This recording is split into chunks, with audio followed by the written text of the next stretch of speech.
सकाळी सकाळी ना आज सर्व कपडे हाताने धुवून घेतले आणि हे सगळे कपडे ऑफिसचे आणि स्कूलचेच आहे मुलांचे, त्याच्यामुळे पटकन हाताने धुवून घेतले आणि मशीनने ड्राय केले. कारण की पुण्यामध्ये इतका पाऊस चालू आहे, घडीत ऊन तर घडीत पाऊस, याचा काहीच नियम नाही सांगू शकत. त्याच्यामुळे म्हटलं सकाळीच आपण कपड्यांचा राडा सगळा आवरून घेऊ. तर मी सकाळी सगळ्यात पहिला तर कपड्यांचा राडा आवरून घेतला आणि त्याच्यानंतर बाकीचे कामं करायचे. तर म्हटलं आधी देवपूजा करू, देवपूजेच्या नंतरच सगळे कामं होतात. तर त्याच्यानंतर रात्री आमच्याकडे एक बाळ आलं होतं आणि त्या बाळाने सगळे देवाचे तिथं सगळं अस्तव्यस्त केलं होतं. सगळे देव खाली घेत होतं, वर घेत होतं, ते सांगून पण ऐकत नव्हतं. तर ते छोटंच होतं, म्हटलं जाऊ द्या. तर त्याच्यानंतर काय केलं, तर हे सगळे देव न्हाणून घेतले आणि पहिलं नाही का आमचे चांदीचे देव नव्हते, तर हे आत्ता जागरण गोंधळ झालं त्याच्यामधले हे चांदीचे देव आम्ही इकडे घेऊन आलो पुण्याला. आणि बाकी आमच्या हे मूर्ती वगैरे फोटो वगैरे तर हे असेच देव होते.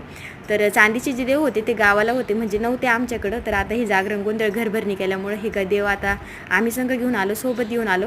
तर त्याच्यामुळेच हे देव रोज न्हाणायला लागत्या. आणि तुम्ही म्हणजे ना आता लेडीज देव नाही न्हाणत, पण आमचे हे आज नव्हते घरी, त्याच्यामुळे हे मलाच न्हाणायला लागले. आणि आम्ही तसं पण एवढं म्हणजे पकडत नाही. तर शौर्याला म्हटले ते न्हाण, तर शौर्या म्हणली नाही मला मुझे नाही आता. मग त्याला म्हटलं आज बघून घे, शिकून घे आणि तू पुढं उद्या किंवा परवा पप्पा नसले तर तू आंघोळ घालू शकतो देवांना. तर तू म्हणे ओके ठीक आहे. मग त्याला दाखवून दिलं कसे देव ढाणायचे, कसे देवांना आंघोळ घालायची. त्याच्यानंतर चंदनाचा टीका घेतला आणि शौर्याला पण चंदनाचा टीका लावला.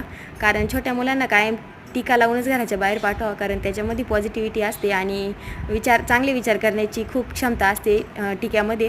म्हणजे तुम्ही नॉर्मल गंधाचा टीका लावा, कुंकाचा किंवा चंदनाचा लावा, तर पण टीका लावा छोट्या मुलांना, चांगला असतो. त्यानंतर बनवला नाश्ता, नाश्त्यामध्ये होता उपमा. तर चला भेटूया नेक्स्ट व्हिडिओमध्ये, तोपर्यंत बाय बाय.